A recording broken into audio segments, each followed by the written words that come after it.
जय भीम। मेरा नाम सुशील है। सबसे पहले तो मैं आपका धन्यवाद करता हूँ, आप अपने न्यूज़ के माध्यम से हमारी आवाज़ लोगों तक पहुँचा रहे हैं कि हम नगला एन्क्लेव पार्ट 2 के निवासी हैं सारे, और सभी लोगों ने मिलकर यहाँ बाबा साहब का बोर्ड लगाया था, जिससे कि कुछ असमर्थित के लोग, तुच्छ मानसिकता के लोग, उन्होंने आकर ये बोर्ड उखाड़ दिया।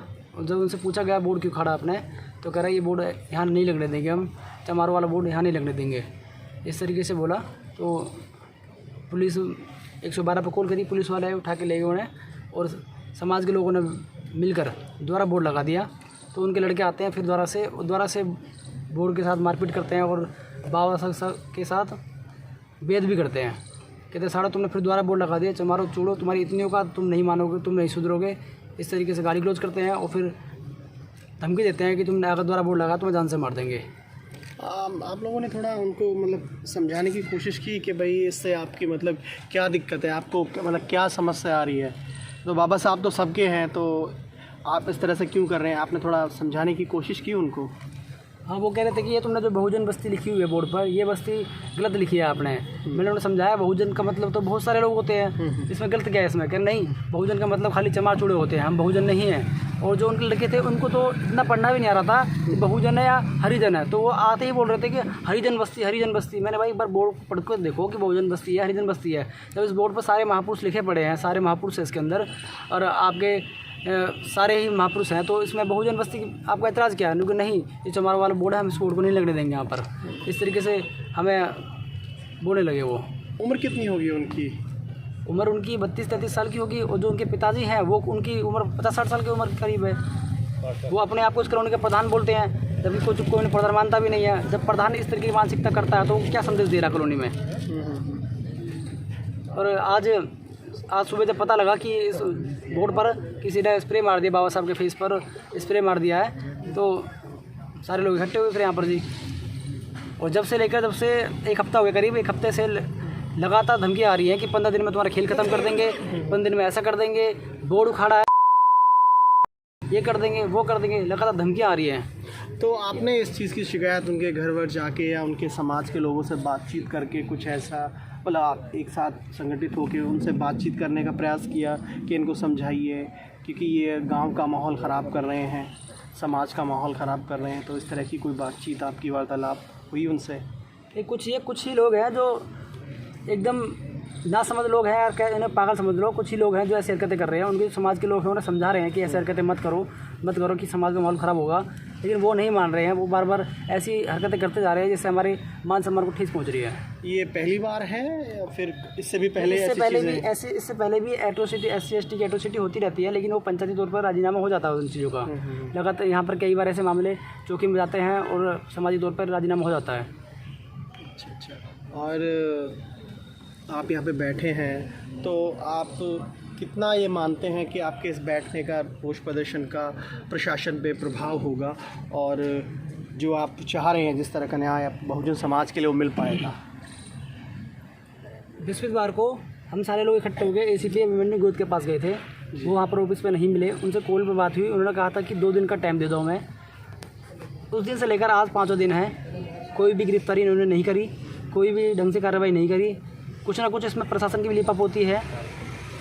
हम कुछ ना कुछ तो हम प्रशासन को दोष देंगे कि जो ये बेअदबी हुई है बाबा साहब की, इसमें प्रशासन का पूरा दोष है। अगर हम यहाँ पर बैठे हैं आज, अगर आज तक गिरफ्तारी नहीं होती है, कल हम CP ऑफिस से घेराव करेंगे। हेलो, आपको भी मैं बहुत बहुत धन्यवाद देता हूँ। ज़िला फरीदाबाद, नगला पार्ट 2।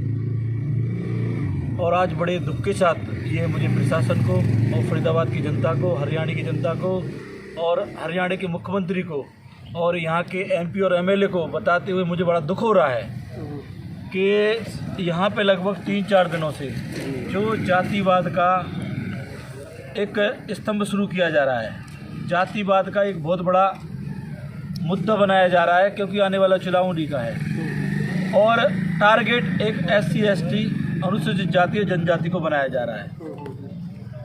मैं प्रशासन को आपके माध्यम से बताना देना चाहता हूं कि बाबा साहब व्यक्तिगत किसी जात के नहीं थे, व्यक्तिगत किसी समाज के नहीं थे। जी जी अगर बाबा साहब के मन में कोई छल कपट होता जी जी तो बाबा साहब भारतीय संविधान में सबको बराबर का, समानता का, भाईचारे का, बंधुत्व का, समानता का अधिकार नहीं देती। लेकिन बड़ी विडंबना है इस देश के अंदर कि पढ़ने वाले जो पढ़े लिखे लोग हैं, बाबा साहब ने कहा था कि शिक्षा शेरनी का वो दूध है, जो पिएगा वो दहाड़ेगा, और जो अपना इतिहास जानता है वो अपना इतिहास बनाएगा। जी जी जी लेकिन आज ये हो रहा है यहाँ पे पार्ट नगला 2 में कि कुछ असामाजिक तत्व, मैं किसी जाति विशेष की बात नहीं कर रहा हूँ, जी जी जी कुछ असामाजिक तत्व ऐसे हैं इस एरिया के अंदर कि वो बाबा साहब को अपमानित करना चाहते हैं, बाबा साहब की कौम को अपमानित करना चाहते हैं और बाबा साहब के दिए हुए संविधान का अपमान करना चाहते हैं।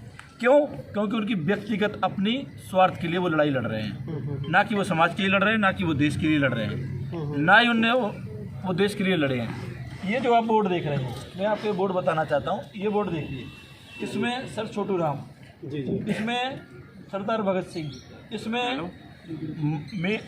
मतलब जितने बहुजन समाज के महापुरुष सब हैं, और इसका नाम है बहुजन। बहुजन वो मूर्ख आदमी जो पढ़ नहीं पाता कि बहु और जन कि जो सारे मिलकर बाबा साहब ने भारतीय संविधान में प्रत्येक चैप्टर में संघ का शब्द इस्तेमाल किया है। हम भारत के लोग संप्रभुत्व, संपन्न, आत्मक, लोकतंत्रवात्मक गणराज्य की स्थापना करते हैं जिसमें समस्त समान है। लेकिन वो जातिवाद करने वाले, इस देश को बांटने वाले और बदनाम हमें करने वाले कि आज ये मेरा भाई बैठा है, ये युवा एकता इनकी जो भी समिति है यहाँ की, ये बाबा साहब का अगर बोर्ड लगा लिया और यहाँ पे 150 घर या 200 घर या पूरी गली इनकी है, तो क्या आज़ादी के 75 साल बाद भी इनको अधिकार नहीं है कि अपने समाज में अपनी बस्ती का बोर्ड लगा सकते हैं? और यदि ऐतराज़ है तो आज भी अभी पूरे अपराधी गिरफ्तार नहीं हुए यहाँ पे, और ये तीसरी घटना है इस बोर्ड के साथ। और आपके माध्यम से अब मैं चेतावनी देना चाहता हूँ, भीम आर्मी एकता, भारत एकता मिशन भाई चंद्रशेखर आज़ाद जी के नेतृत्व में अगर ज़रूरत पड़ी तो यहाँ आंदोलन भी होगा। नहीं तो प्रशासन को मैं 24 घंटे का समय देता हूँ कि यहाँ जिनने अपराध किया है, इस बोर्ड पे, इस बोर्ड का अपमान किया है, इन महापुरुषों का अपमान किया है, अगर पुलिस प्रशासन उनको गिरफ्तार नहीं करते तो आने वाले समय में अगर यहाँ की कोई स्थिति बिगड़ती है तो इसमें जिले के प्रशासन और MP MLA भी शामिल होंगे, क्योंकि पब्लिक ने यहाँ का बनाया। लेकिन आज अगर कोई यहाँ बात होती है तो ना MP ना MLA ना पार्षद कोई नहीं है यहाँ पे, तो उनको भी मैं आपके माध्यम से अवगत कराना चाहता हूँ। देखिए, प्रशासन के अंदर मैं आपको एक बात बता दूँ, प्रशासन के अंदर आज भी ऐसे कई लोग हैं जो जातिवाद की बात करते हैं, जो अपने स्वार्थ के लिए, देखो आरक्षण की बात करते हैं ना, जातिवाद की बात। आरक्षण आपको पता है कितने प्रकार का चल रहा है भारत के अंदर, सब भूल गए हैं। जो कहते हैं आरक्षण की बात करते हैं वो सब भूल गए कि 10% में पूरे भारत की पूरी सीटें भर गई हैं। और हमारा जो SC ST और OBC जो समाज है, उनको पता ही नहीं है कि उनकी कितनी सीटें हैं और कितनी भरी हैं और कितनी खाली पड़ी हैं, उनको पता ही नहीं है। तो 10% में तो SC ST कोटा भी पूरा कंप्लीट हो गया है, लेकिन बात आरक्षण की करते हो। हमारे आदरणीय बड़े भाई ने कहा है कि इस देश का अगर सबसे बड़ा कोई आतंकवाद है तो वो जातिवाद। खत्म कर दो जाति, अपने आप खत्म हो जाएगा आरक्षण, लड़ाई खत्म हो जाएगी। हम भी चाहते हैं जाति लिखना छोड़ दो, जाति खत्म, आरक्षण खत्म, लड़ाई खत्म। लेकिन नए नए महापुरुष हैं और पुराने महापुरुष हैं, उन्होंने जातिवाद को ख़त्म करने के नए नए मतलब तरीके, नए नए रास्ते हमें बताए, लेकिन फिर भी जातिवाद जहाँ ख़त्म होना चाहिए और मजबूत होता जा रहा है दिन प्रतिदिन। इसकी क्या वजह है? देखो, मैंने अभी आपको एक शब्द बताया था, बाबा साहब ने 3 मूल मंत्र में से सबसे पहले कहा है शिक्षित होना। शिक्षा शेरनी का वो दूध है कि जो भी वो पिएगा वो अपने अधिकार जानेगा, वो अपनी लड़ाई जानेगा। उसे रोजगार नहीं दो, उसे शिक्षा दे दो, उसे कुछ 5 किलो 10 किलो 2 किलो ये सम्मत दो। जो सिस्टम चल रहा है कि इनको तो भिखारी बनाते जाओ, ये योजना है उन पूंजीपतियों की। ये देश पूंजीपति बनाने की जिनकी ये योजना है ना, ये आप देख रहे हो। मैं क्या बताऊँ, एक बच्चा एक गली गली में लोग जान रहे हैं कि पूरा देश बिक चुका है, और ये उन चंद सामंतवादियों को ये सारा सत्ता का और समाज का और संविधान का जितने संविधानिक बड़े बड़े अधिकार हैं सारे उनको दे रहे हैं। देश की सारी संपत्ति बेच चुके हैं। आने वाले समय में सिर्फ और सिर्फ पूंजीपति बनाना चाहते हैं इस देश को। तो जो आज का ये मैटर है, हम इस पर बात कर लें तो मेहरबानी होगी आपसे। मैं आपसे ये कहना चाहता हूँ, प्रशासन द्वारा अवगत कराना चाहता हूँ कि आज यहाँ जो घटना घटी है पाट नगला में, और इस बात को न बढ़ाए, प्रशासन अपनी कार्रवाई करे और अपराधी को जल्दी से जल्दी गिरफ्तार करें। तो आपने देखा अभी हमने यहाँ पर बैठे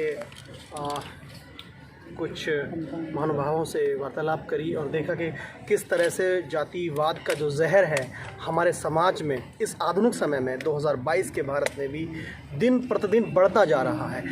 आखिर कब तक ऐसा चलता रहेगा? हम ईश्वर से कामना करते हैं ये जातिवाद ख़त्म हो और नंगला पार्ट 2 में जो ये घटना घटित हुई है ये काफ़ी निंदनीय और घृणित घटना है।